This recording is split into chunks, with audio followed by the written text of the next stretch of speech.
Facts Trends presents. इस बात में कोई शक नहीं है कि अर्थ के साउथ पोल में मौजूद एंटीगा दुनिया का वो कॉन्टिनेंट है जहां कुदरत इंसान को बिल्कुल भी बर्दाश्त नहीं करती। ये दुनिया का सबसे ठंडा, सबसे दूर, सबसे वीरान और सबसे खुश्क तरीन कॉन्टिनेंट है। लेकिन इन सब मुश्किलों के बाद भी यहां पिछली कई सदियों से इंसान वाकई में रहते हैं। लेकिन सवाल ये है कि आखिर कैसे? अंटार्कटिका इतना विशाल कॉन्टिनेंट है कि इसमें पूरा अमेरिका और पूरा इंडिया एक साथ फिट आ सकते हैं। इमेजिन करें कि इतने विशाल कॉन्टिनेंट का 90% हिस्सा गहरी बर्फ से भरा हुआ है।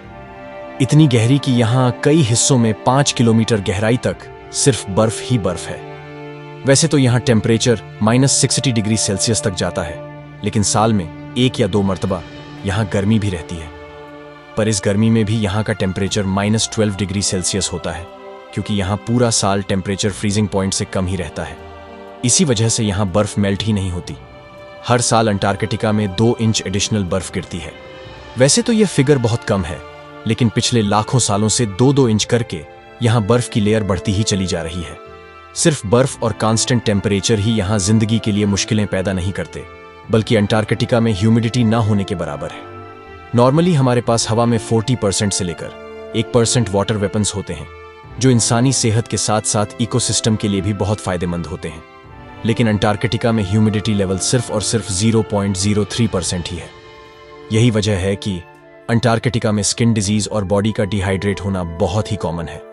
इसके साथ साथ साउथ पोल सी लेवल से 9,800 फीट की एलिवेशन पर है।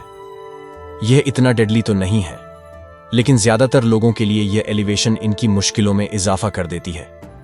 कुल मिलाकर बात यह है कि अंटार्कटिका इंसान तो दूर की बात बल्कि किसी भी जानदार के लिए बनाया ही नहीं गया, लेकिन फिर भी इंसान यहां मौजूद है। इसकी सिर्फ एक ही वजह है, और वह है रिसर्च। जिस तरह स्पेस भी इंसान के लिए नहीं बनाई गई, लेकिन फिर भी वहां ISS में इंसान रिसर्च पर्पस के लिए रहते हैं, इसी तरह अंटार्कटिका में भी साइंटिस्ट को रिसर्च के लिए भेजा जाता है। यह है यहाँ का Amundsen Scott South Pole station. ये एक अमेरिकन बेस है, जहां पर गर्मियों में 150 और सर्दियों में टोटल 45 साइंटिस्ट और स्टाफ रहते हैं। यहां तक इनको पहुंचाने का सिर्फ एक ही जरिया है, और वह है बाय प्लेन। अंटार्कटिका में कोई प्रॉपर एयरपोर्ट या रनवे मौजूद नहीं है, और ना ही गहरी बर्फ की वजह से बन सकता है। यहाँ रनवे कंक्रीट या तारकोल से नहीं, बल्कि ऐसी चीज से बनाए जाते हैं जो यहाँ सबसे ज्यादा पाई जाती है, बर्फ। जी हां, बर्फ पर रोलर चलाकर उसको सख्त किया जाता है, जिस पर जहाज लैंड कर सकते हैं। अंटार्कटिका में लैंड करने के लिए भी पायलट्स की पहले स्पेशल ट्रेनिंग की जाती है, क्योंकि यह आम रनवे नहीं बल्कि बहुत ही स्लिपरी होते हैं। कार्गो प्लेन के केसेस में तो जहाज के लैंडिंग गियर की जगह एक स्पेशल स्की लैंडिंग गियर लगा होता है, क्योंकि कार्गो प्लेन का वजन बहुत ज्यादा होता है, और अगर उसके लैंडिंग गियर में टायर लगे होंगे तो वह लैंडिंग के वक्त बर्फ के अंदर धंस भी सकते हैं। साउथ पोल अमेरिकन स्टेशन पहली बार 56 में लकड़ी से बनाया गया था, जो फौरन ही बर्फ की नजर हो गया। 94 में इसको अपग्रेड करके एक जायंट इग्लू की शेप दी गई। पूरी बेस इसी इग्लू के अंदर रहती थी, और अमेरिकन्स का यह एक्सपेरिमेंट भी नाकाम रहा, क्योंकि हर साल सर्दियों में यह इग्लू भी बर्फ के अंदर चला जाता था। क्योंकि अंटार्कटिका साउथ पोल में है, जहां 6 महीने सूरज होता है, तो रात ही नहीं होती, और अगले 6 महीनों तक रात होती है तो सूरज निकलता ही नहीं है। इसी वजह से जिन 6 महीनों में सिर्फ रात होती थी, तब इग्लू को बर्फ से बाहर नहीं निकाला जा सकता था। यानी स्टाफ को अगले 6 महीनों का वेट करना होता था, जिसमें खुदाई करके इसको बर्फ से बाहर निकाला जाता था। इसमें टाइम भी लगता था और एक्स्ट्रा फ्यूल भी यूज होता था।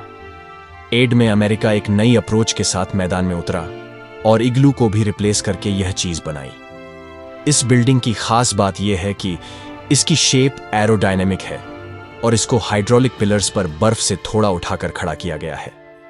एरोडायनेमिक शेप की वजह से तेज हवाएं इसके ऊपर और नीचे बर्फ को इकट्ठा नहीं होने देती, लेकिन हर 10 सालों के बाद फिर भी इसके नीचे बर्फ जमा हो जाती है।